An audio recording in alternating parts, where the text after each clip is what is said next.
الحمد للہ رب العالمین والصلاة سید الانبیاء والمرسلین اما بعد فاعوذ باللہ من الشیطان الرجیم بسم اللہ الرحمن الرحیم۔ جو چیزیں نماز میں نبی کریم صلی اللہ علیہ وسلم سے ثابت ہیں لیکن ان کی تاکید فرض اور واجب کے برابر نہیں ہے، بلکہ وہ نبی کریم صلی اللہ علیہ وسلم کے فعل سے ثابت ہیں، تو وہ سنت کہلاتی ہیں۔ اب سنت کے اندر دو طریقے ہوتے ہیں، یا تو نبی کریم صلی اللہ علیہ وسلم نے اس فعل پر مواظبت اختیار کی ہو یا اکثریت کے ساتھ وہ عمل اختیار کیا ہو۔ اگر آقا علیہ الصلوۃ والسلام کی اس پر مواظبت ہے، ہمیشگی ہے، یا اکثر نبی کریم صلی اللہ علیہ وسلم نے وہ عمل اختیار کیا تھا، تو وہ سنت موقدہ کہلاتا ہے۔ اور اگر کبھی کبھی وہ عمل نبی کریم صلی اللہ علیہ وسلم سے ثابت ہو تو وہ سنت غیر موقدہ کہلاتا ہے، یا پھر اس کا دوسرا نام مستحب ہوتا ہے۔ تو گویا کہ سنت اور مستحب یہ دونوں نبی پاک صلی اللہ علیہ وسلم کا فعل ہوتے ہیں، لیکن ایک پر آقا علیہ السلام کی ہمیشگی ہوتی ہے اور دوسرے پر ہمیشگی نہیں ہوتی، وہ کبھی کبھی عمل کیا ہوتا ہے۔ اب نماز کے جو فرائض بھی گزر گئے، شرائط بھی گزر گئے، واجبات بھی گزر گئے۔ اب جو نماز کی سنتیں ہیں، یعنی کہ وہ عمل جن پر نبی کریم صلی اللہ علیہ وسلم کی ہمیشگی ثابت ہے، تو ان میں سب سے پہلی سنت یہ ہے کہ تکبیر تحریمہ کہتے ہوئے تکبیر تحریمہ سے پہلے اپنے ہاتھوں کو کانوں تک پہنچانا اور ہاتھوں کی انگلیوں کو حسب معمول کشادہ رکھنا اور ہاتھوں کی انگلیوں کو قبلہ رخ متوجہ رکھنا، یہ نبی پاک صلی اللہ علیہ وسلم کی سنت ہے۔ تکبیر تحریمہ کہنے سے پہلے ہاتھ کانوں تک ہونے چاہیے،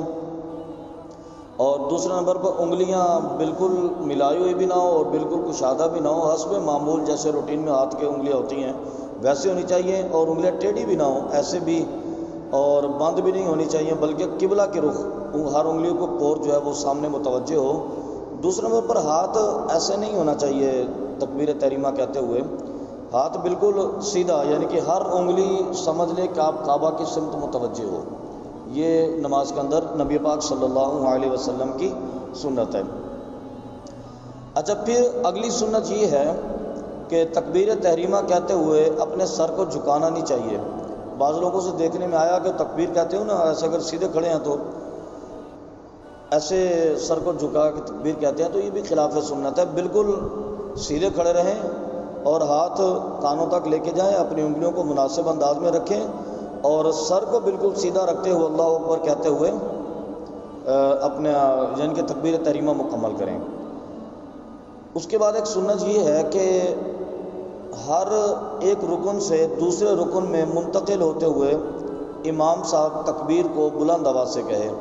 رکوع میں چلے گئے، رکوع سے کھڑے ہو گئے، سجدے میں چلے گئے، سجدے سے اٹھنا، پھر اگلے سجدے میں جانا، تشہد کے لیے بیٹھنا، تیسری رکعت کے لیے کھڑے ہونا، اللہ اکبر کی تکبیر جو ہے یہ بلند آواز سے کہی جائے۔ نماز کی سنتوں میں ایک سنت یہ بھی ہے کہ سیدھے ہاتھ کو الٹے ہاتھ پر رکھ کر اپنے ناف کے اوپر باندھا جائے، نہ تو ناف سے اوپر ہونے چاہیے نہ ناف کے نیچے ہونے چاہیے، بلکہ ناف کے اوپر باندھیں۔ ثنا کا تلاوت کرنا، سبحانک اللہم و بحمدک، مکمل ثنا کا تلاوت کرنا، یہ بھی نماز کے اندر سنت ہے۔ اسی طرح تعوذ کا پڑھنا، ثنا کی تکمیل کے بعد اعوذ باللہ من الشیطان الرجیم تعوذ کا پڑھنا، پھر تسمیہ کا بسم اللہ الرحمن الرحیم، بسم اللہ کا پڑھنا بھی سنت ہے۔ پھر فرض کی تیسری اور چوتھی رکعت میں صرف سورہ فاتحہ کا تلاوت کرنا، کیونکہ نماز کے فرائض میں اور واجبات میں یہ چیزیں ذکر ہوئی تھیں کہ فرض کی پہلی دو رکعتوں میں اور سنتوں اور نوافل اور وتر کی تمام رکعتوں میں قرات کرنا فرض تھا، اور فرض کی پہلی دو رکعتوں میں سنت اور باقی تمام نمازوں میں سورہ فاتحہ کا تلاوت کرنا، اور سورہ فاتحہ کے بعد کسی چھوٹی سورت کا ملانا یہ واجب تھا۔ یہ فرض کی پہلی دو رکعتوں کے لیے تھا۔ فرض کی دوسری دو رکعت جو ہوں گی اس میں صرف سورہ فاتحہ کو تلاوت کیا جائے گا، اس کے علاوہ اور کچھ نہیں ملا جائے گا، یہ بھی سنت ہے۔ لیکن یہ تنہا یعنی کہ اکیلے بندے کی نماز کی بات ہے، اگر مقتدی امام کی اقتداء میں ہوگا تو وہ فرض کی کسی بھی رکعت میں کوئی تلاوت نہیں کرے گا، تلاوت فقط امام صاحب کی ہوگی اور مقتدی اس کے پیچھے خاموشی سے کھڑا ہو کر امام کی تلاوت کو سماعت فرمائے گا۔ یہی حکم فجر کی نماز میں بھی ہے، مغرب میں بھی ہے، عشاء میں بھی ہے، اور یہی بات ظہر اور عصر کی نماز میں بھی ہے۔ اور جب سورہ فاتحہ مکمل ہو جائے تو سورہ فاتحہ کے بعد آمین کہنا، یہ بھی سنت ہے۔ ثنا، تعوذ اور تسمیہ ان سب کا اور آمین کا آہستہ آواز میں کہنا، یہ بھی سنت ہے کہ ان کو بلند آواز سے ادا نہ کیا جائے۔ اور پھر اس کے بعد رکوع اور سجدے میں تسبیح جو ہے اس کو 3 مرتبہ تلاوت کرنا، سبحان ربی العظیم، سبحان ربی العظیم، سبحان ربی العظیم، یا سبحان ربی الاعلیٰ، سبحان ربی الاعلیٰ، سبحان ربی الاعلیٰ، یہ کم سے کم 3 مرتبہ ان کو تلاوت کیا جائے، یہ سنت ہے۔ اور امام صاحب کے لیے مستحب ہے کہ وہ ان تسبیحات کو 5 مرتبہ ادا کریں۔ اسی طرح رکوع میں سر کو اور پیٹھ کو بالکل برابر رکھنا، یہ بھی سنت ہے۔ رکوع میں جائیں تو بسا اوقات ایسا دیکھنے میں آیا ہے کہ سر کو یا تو بالکل نیچے جھکا دیا جاتا ہے، ایسا نہیں ہو، سر کا لیول اور پیٹھ کا لیول جیسے ابھی کھڑے برابر ہیں اسی طرح برابر ہونا چاہیے، اور سر کو بلند بھی نہیں ہونا چاہیے، بالکل ایک جیسے لیول کے اندر رکھنا رکوع میں۔ اور اسی طرح جب سجدے میں جائیں تو اپنے بازوؤں کو اپنے پہلوؤں سے دور رکھنا، یہ بھی سنت ہے۔ اور سجدہ کرتے ہوئے پہلے جب اگر کھڑے ہیں نا تو سنت طریقہ یہ ہے کہ جو چیز زمین سے زیادہ متصل ہے پہلے وہ زمین سے لگائی جائے۔ جب ہم کھڑے ہیں تو سجدہ کرنا ہے، مثلا جیسے میں نے عرض کیا تھا کہ سجدہ 7 ہڈیوں پر کرنا فرض ہے۔ نبی کریم صلی اللہ علیہ وسلم نے فرمایا کہ مجھے حکم دیا گیا کہ میں 7 ہڈیوں پر سجدہ کروں، 2 پاؤں کے پنجے لگیں گے، 2 اس کے گھٹنے لگیں گے زمین پر، 2 ہتھیلیاں، اور پھر ایک اس کی پیشانی۔ ناک کی نوکا لگانا سجدے میں یہ واجب ہوتا ہے۔